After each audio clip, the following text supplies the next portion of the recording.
Hey guys, my name is Shai and this is Evermind Astro. This particular video is about Cancer rising, for if you have your ascendant sign, your rising sign in Cancer.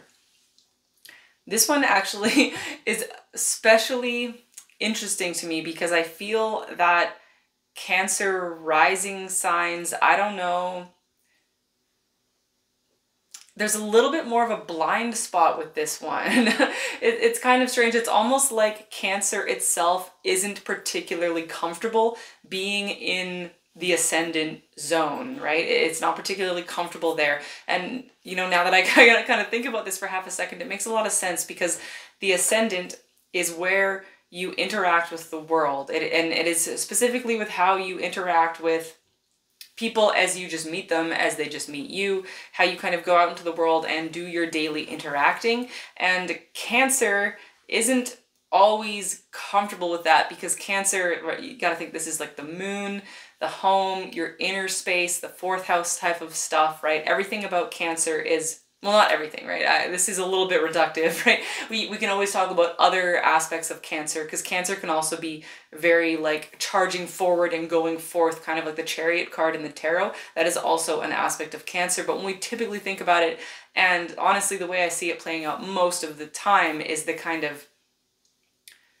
inner landscape, right? Cancer is representing your emotional space, your inner landscape, really with an emphasis on the home and all of that, everything that comes along with that. So to have Cancer rising, it's a little bit strange because it kind of it kind of means that your inner landscape is being pushed forward. Your inner landscape is being projected outwards, and maybe that is why I tend to see Cancer rising people being a little bit surprised with how everybody else perceives them. It's like there can be a little bit of a disconnect between how Cancer rising person sees themselves and how Cancer rising person is seen by everybody else. And I think I could say that about every rising sign, but there's like just especially something here about Cancer rising.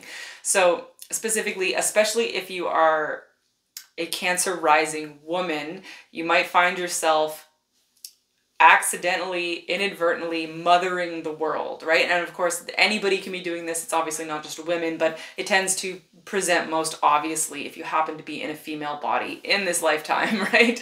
It's like Cancer rising, it can really step into that mothering role, or just that parenting role, that kind of big sibling type of role, the teacher role, the caretaker role, pick what kind of word you want, but mothering is a pretty good word here, right? We are talking Cancer energy. This is stereotypically understood as divine feminine energy, even though Cancer energy should not be reduced only to feminine energy, because it is more esoterically and more deeply, Cancer involves the balancing of divine masculine and divine feminine energy, but that's kind of a deeper tangent for a different day, kind of just taking a more general look at the Cancer ascendant in this video. So it so often plays out with Cancer rising people mothering the world, mothering their friends, taking on friends who need mothering, who need parenting. Oh, and Cancer rising people, you can have people just flocking to you because people are really attracted to that energy, right? People are really attracted to that energy and they can really look to you as a leader, look to you as a source of support, look to you as someone who has the answers, look to you as someone who can help, right? People are attracted to this. But you might find that you don't always like the people that you are attracting or that you don't always, it's not that you don't necessarily like them. Cancer rising is actually very friendly. You can find yourself being friends with like lots of people, right? You might find that you sometimes get a little overwhelmed by the fact that everybody always seems to need something from you. Everybody always seems to need something from you, and everybody always seems to be coming to you for something. And this is where there's a little bit of a lesson that can be learned here. And I did not expect this to be coming through the rising videos, but it's almost like every rising sign has a little lesson that is available to be learned. And I feel like we actually really, really resist learning the lessons of our rising signs. It's not like the North Node journey, which I did a previous series on, the North Node journey, right? Where you You know, you can go kicking and screaming into your North Node journey. You can really, really resist your North Node journey, but ultimately you will learn this lesson. I feel like the lessons associated with your rising sign are a lot more optional. They're way more optional. It's like they're being presented to you and go, you could learn this if you want, or you could also just continue on the way you have been, and that is also fine. So the lesson that is available for Cancer rising, if you are interested in this, if you choose to take this path, is to actually learn to interact with people in, it's like to stop parenting them, right? Stop being the parent or the teacher or the mentor to your friends and get more on a peer-to-peer level. I think that is where Cancer struggles, but that's really, really what Cancer wants, right? Cancer wants to be seen and valued for who they are, right? For who it is, right? Just the energy in general wants to be seen and valued and understood for who it is, not for what it can do, not for what it brings to the world, not for this abstract stuff, but for the individual, for the energy itself, right? So Cancer rising, if you find that you're often in this dynamic of being the parent or the mentor or the teacher or the caregiver to others, you can ask yourself, do you like that? Is that good for you? Do you want to stay in that space, or do you want to move more into like a peer zone, right? And you could, ooh, this is really interesting. This is really interesting. So you could, if this is you, right? If this is resonating for those of you who are watching this who are Cancer rising, do you find that, well, it's not so much do you find, would you like to think, would you like to look at yourself, and would you like to consider yourself for just a second? What inspires you to take on that kind of caregiving role, even with people who are your friends, right? Even with people who are your peers? What puts you in that caregiver space, in that caregiver mentality? Why do you do that? Or why does it just like get pulled out of you, right? Maybe you're not doing it deliberately. Maybe it just kind of keeps happening and you don't even understand exactly why you keep getting put into that space. I think there's a few things that could be going on here. One of them is that you are so empathically sensitive, right? That you feel other people's feelings. I mean, you feel your own feelings very intensely, but you also feel other people's feelings so intensely, and you just want them to feel better. And you want them to feel better so that you can feel better, and then everybody could just feel better, and then we'll all feel better, right? It's this feeling of like not wanting to be in conflict, right? Not wanting to be in conflict, and therefore kind of doing whatever you need to do to stop the conflict. So one possible thing for some Cancer risings could be that you could learn to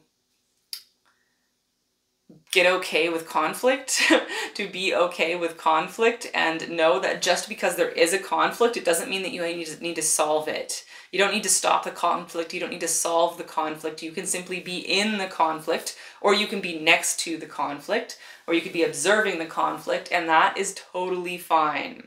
That is totally fine. That is totally fine. You can just be in the conflict, and that doesn't need to be threatening to you. Disconnect from the idea that conflict is threatening. Of course, some of you, depending on your life history, you may have learned that conflict is threatening, right? You can also unlearn that and understand that conflict doesn't have to be threatening. It can just be something that's happening, and it doesn't actually have to be threatening to your personal safety. You know, it doesn't have to be that way, right? That might not be what's happening this time. Another thing that could be going on here for some of you is, do you ever, you'll have to ask yourself this. This isn't going to apply to everybody, but you have to ask yourself this. Do you ever fall into the caregiving role as a way of protecting yourself, right? As a way of protecting yourself. I know that you crave intimacy with others, and I'm not just talking romantic intimacy, right? This is with family and friends as well, even coworkers, right? You crave connection with people, but maybe there's also something threatening about that intimacy, like even just having a heart-to-heart with a friend, right? Or just telling someone how you feel. Maybe you don't want to do that, right? Maybe you want to hide because maybe you feel, because Cancer is like a hidden energy, right? Cancer often likes to hide. It likes to kind of be like the hermit crab in the shell, right? The hermit crab in the shell. I think Cancer, you know, is typically represented by like a regular old crab. I think Cancer really would be a hermit crab, right? A hermit crab wants to stay in the shell. So maybe sometimes you're afraid of your shell being cracked, and as a kind of defense mechanism, instead of truly opening up and allowing true intimacy where you really allow people to see you for who you really are. And see, you want people to see you for who you really are, but how can people see you for who you really are if you don't show them who you really are? If you're not being who you really are, if you're not showing people who you really are, they can't see you for who you really are because you're not showing them, right? And to show them who you really are, you need to be able to go into that emotionally intimate space, right? Emotionally intimate space. This could even be publicly, right? Publicly emotionally intimate, like, you know, making a video or getting up on a stage or even just like talking to multiple people at a party or something, right? Public emotional intimacy, being okay with sharing your deepest, deepest inner emotions. Sometimes I think Cancer rising can really excel at showing compassion, right? So much compassion coming from Cancer rising. Cancer rising could also be very explosively angry once they get triggered or pushed, right? Once they decide to flip their switch. Cancer has a temper, right? You might find that you're comfortable sharing some types of emotions in some situations, but a lot of your inner self, who you truly, truly are, hidden behind that shell, right? Hidden behind that shell. And sometimes you might find that if someone is maybe someone is coming to you with a problem, maybe someone is coming to you when they're crying or they seem to be having a bad day, and you just start tending to them, you just start empathizing with them, and you start giving them compassion, and you start giving them unconditional love, and you start helping them solve their problems. What if instead of that, just as a thought experiment here, you don't have to do this, but just as a thought experiment for a second, what if instead you actually got vulnerable, like really vulnerable, actually, right? That's how you achieve real intimacy, through vulnerability and saying, this is how I feel. This is what I think even. Cancer rising, interestingly, you might be more comfortable sharing how you feel than what you think, right? Most people I feel are okay saying this is what I think, but they're not going to say this is how I feel. Cancer rising, you might find that sometimes it's the opposite for you, right? Where maybe because you're kind of can get, especially if you're older, right? You've had more practice and you've gotten better at expressing your emotions. Maybe you have thoughts you keep hidden because you think, oh my God, if I share this thought, I'll be canceled or something, right? Or if you share something that you really like, or if you share something that you do in secret, right? So next time you have this impulse to kind of fall into this caregiving type of role,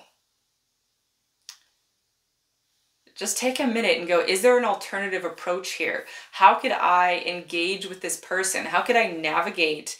Even actually, I'd say like stop navigating, right? Stop navigating people, stop navigating social situations. And just for half a second, go, what if I allowed my true inner self to come forth? My true, true, true inner self to come forth. What if this intimate exchange with this person, lover, family member, friend, coworker, acquaintance, stranger on the street, whoever, a whole crowd, what if you allowed a true emotional exchange? Instead of them dumping all of their emotions on you and then you tending to them, what if they shared their emotions with you and then you shared your emotions or your thoughts or yourself or whatever with them, to allow for a pure exchange, right? A pure exchange of emotional intimacy. I think that is how, like, this video got very specific, but apparently this video is, this is not really, this video did not end up being a general description of Cancer rising, right? But this video is apparently for a few specific Cancer rising people who resonate with this dynamic of always falling into a caregiver type of role, right? A caregiver type of role. And if you want to change that, if you want to have a different experience of your Cancer rising energy, I think really allowing yourself to have a true emotional or intimate exchange with people could really shift a huge amount of your dynamic with the world, right? How you have friends, what your relationship is with your family members, all of that type of stuff. Kind of cracking your shell a little bit and allowing yourself to come forth, right? Allowing yourself to come forth. And that actually really interestingly leads me into the Leo rising, which I'm going to record next, but that is going to be the next video. So I hope this gave a few of you some food for thought. Let me think. I have another YouTube channel, Evermind Oracle. It's tarot readings for starseeds and lightworkers. I have all kinds of links down in the box down below. I have a newsletter you can sign up for if you want astro updates in your inbox. I have an Etsy shop and a website where you can get private readings from me. I do astro readings and tarot readings, right? The astro readings are also blended with tarot because tarot is my jam. Some other stuff as well. I'll let you check it all down in the box, and I'll talk to you guys later. Bye.